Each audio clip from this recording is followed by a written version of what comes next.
ನಾವು ಅಂಗಡ್ಯಾಗ ಕುಂತಲ್ಲಿ ಗೋಲ್ಗಪ್ಪ ತಿನ್ನಾಕತ್ತೀವಿ ಅಂದ್ರೆ ಗೊತ್ತಲ್ಲ ಗೋಲ್ಗಪ್ಪ ಏನಂತ ನೋಡಿ ಪಾನಿಪುರಿ ತಿನ್ನಾಕತ್ತೇನೆ. ನೋಡಿದ ತಕ್ಷಣ ಹಂಗೆ ಬಾಯಾಗ ನೀರು ಬರುತ್ತೆ. ಈ ಥರ ಹೋಲ್ ಮಾಡ್ಕೋಬೇಕು, ಕೈಲಿ ಮಾಡಬೇಕು. ಬಟ್ ಒಂದು ಕೈ ಮೊಬೈಲ್ ಇಡ್ತೀನಲ್ಲ, ಸೊ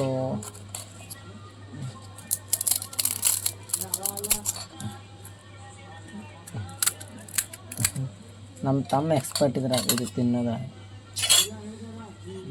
ಈಗ ಹೇಳಣ್ಣ. ಮತ್ತು ಡಾಣಿ ಅಂತ ಡಾಣಿ ನಮ್ಮ ತಮ್ಮ ಭಾರಿ ಮಿಕ್ಸ್ ಮಾಡ್ತಾನೆ ಇದನ್ನೆಲ್ಲ. ಅವನಿಗೆಲ್ಲ ಎಕ್ಸ್ಪೀರಿಯನ್ಸ್ ಐತಿ ನೋಡ್ರಿ. ಇದು ನೀರು ಏನಂತಾರಲ್ಲ ಪಾನೀಯ ಥರ ಹಾಕ್ಕೋಬೇಕು. ಹಾಕ್ಕೊಂಡು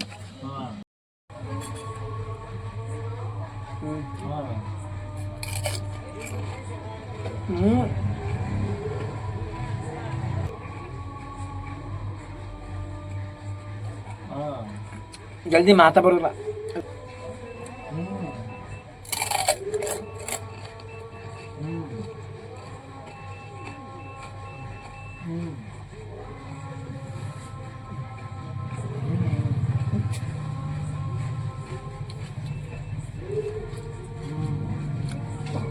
ಒಮ್ಮೆ ತಿನ್ನುವಾಗ ಮೆತ್ತಿಗೇರಿ ಬಿಟ್ಟಿತ್ತು, ಬೇಡ ಬೇಡ ಅಂತ ಬಿಟ್ಟಿದ್ದೇನೆ. ಇವತ್ತು ತಿನ್ನಕತ್ತೀನಿ ನಾನು.